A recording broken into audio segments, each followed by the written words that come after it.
Hello everyone, आप सबको का स्वागत है नौमिता टू डू लर्निंग में। तो अभी हम लोग देखेंगे 5 मोस्ट इंपॉर्टेंट करेंट अफेयर्स जो बेस्ड होगा द हिंदू और इंडियन एक्सप्रेस न्यूज़पेपर पर। पहला है हमारा annual status of education report. इस रिपोर्ट को तैयार करते हैं हमारे देश का एक नॉन गवर्नमेंटल ऑर्गेनाइजेशन है प्रथम के नाम से।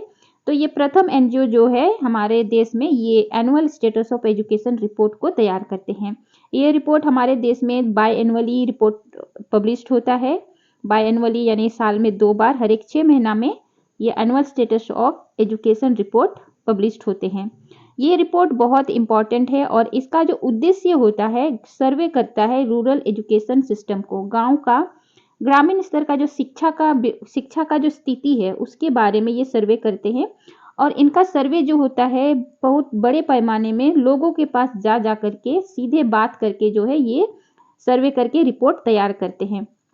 हमारे देश में 65% पॉपुलेशन जो है गांव में निवास करते हैं, जो कि हमारे देश का जो पॉपुलेशन है उसका आधा से भी ज़्यादा लोग गांव में निवास करते हैं। तो इसीलिए गांव का एजुकेशन जो है देश का डेवलपमेंट के लिए बहुत ज़्यादा इम्पॉर्टेंट है। तो हमारे जो भारत सरकार हैं ग्रामीण एजुकेशन पॉलिसी को जब बनाते हैं, रूरल एजुकेशन पॉलिसीज जब बनाते हैं, तो ये रिपोर्ट को बेस बना करके इसको मद्देनजर रखते हुए जो है भारत का ग्रामीण स्तर के लिए जो शिक्षा के लिए नीति बनाते हैं या कोई भी स्कीम योजनाएं बनाते हैं तो इसको मद्देनजर रखते हुए बनाते हैं। सेकंड है Henley passport index 2024। Henley passport index जो होता है ये ग्लोबल पासपोर्ट रैंकिंग होता है जो कि 2005 से शुरू किया गया है। हेनले पासपोर्ट इंडेक्स के तहत जो टॉप रैंक होता है, जो दुनिया के जो देश होते हैं उनके पासपोर्ट को रैंकिंग किया जाता है। तो टॉप रैंक है फ्रांस का, सेकंड नंबर है सेकंड नंबर है जर्मनी का, थर्ड है इटली का और फोर्थ नंबर पर है जापान का। हमारे देश भारत का रैंक कहाँ पर है? तो हमारा देश का जो है रैंक है 80 नंबर पे है। हेनले पासपोर्ट इंडेक्स 2024 में हमारे देश का जो पासपोर्ट को रखा गया है 80 नंबर पर। तीसरा है Davos summit. Davos summit 2024। Davos summit जो है ये एक एनुअल समिट है वर्ल्ड इकोनॉमिक फोरम का। वर्ल्ड इकोनॉमिक फोरम का एनुअल समिट होता है दावोस समिट, जो कि जनवरी में होता है। और ये दावोस समिट का थीम रखा गया है रीबिल्डिंग ट्रस्ट। रीबिल्डिंग ट्रस्ट रखा गया है इसका थीम। वर्ल्ड इकोनॉमिक फोरम जो है इंटरनेशनल नॉन गवर्नमेंटल ऑर्गेनाइजेशन है। जैसे हमारे देश में एनजीओ होता है, नॉन गवर्नमेंटल ऑर्गेनाइजेशन होता है, उसी तरह पूरे विश्व में इंटरनेशनल नॉन गवर्नमेंटल ऑर्गेनाइजेशन है, ये है वर्ल्ड इकोनॉमिक फोरम। तो वर्ल्ड इकोनॉमिक फोरम जो है इसका स्टैब्लिशमेंट हुआ था 1971 में और इसका हेडक्वार्टर है जेनेवा स्विट्जरलैंड में। वर्ल्ड इकोनॉमिक फोरम जो है अलग अलग समय पे ग्लोबल इश्यूज को एड्रेस करते हुए रिपोर्ट तैयार करके जारी करते हैं। और ये जो वर्ल्ड इकोनॉमिक फोरम जो हैं ये एक बहुत इंपॉर्टेंट रिपोर्ट जारी करते हैं जो कि ग्लोबल इश्यूज को एड्रेस करते हुए।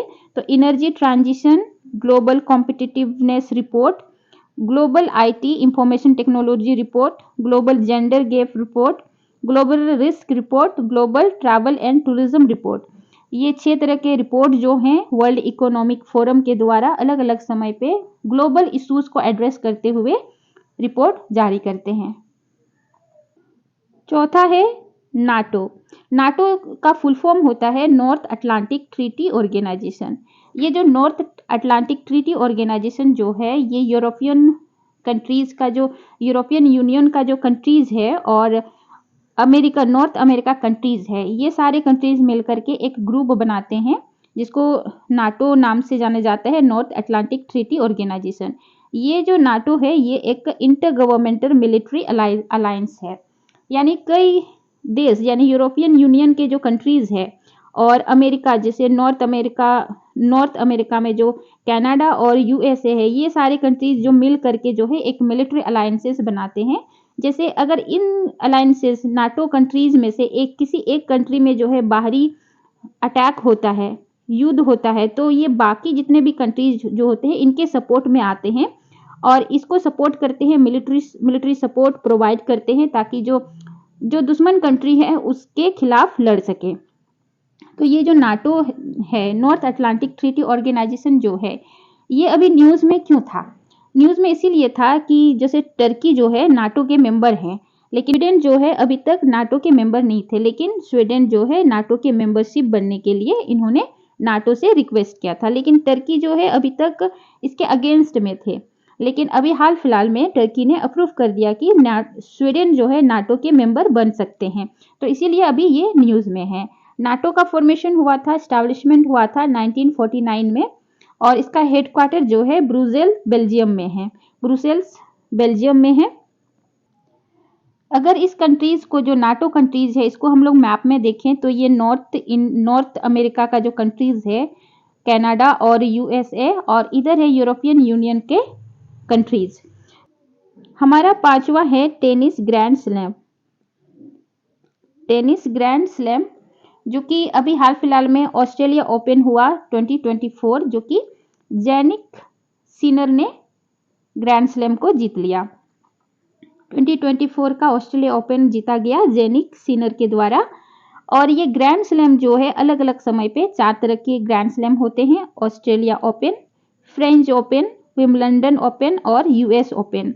और ये चारों ही ओपन जो है अलग अलग कोर्ट में खेला जाता है। ऑस्ट्रेलिया ओपन जो है ये हार्ड कोर्ट में खेला जाता है। फ्रेंच ओपन क्ले कोर्ट में, इसका सीधा मतलब जमीन पे खेला जाता है। विंबलडन खेला जाता है ग्रास कोर्ट में, और यूएस ओपन खेला जाता है हार्ड कोर्ट में।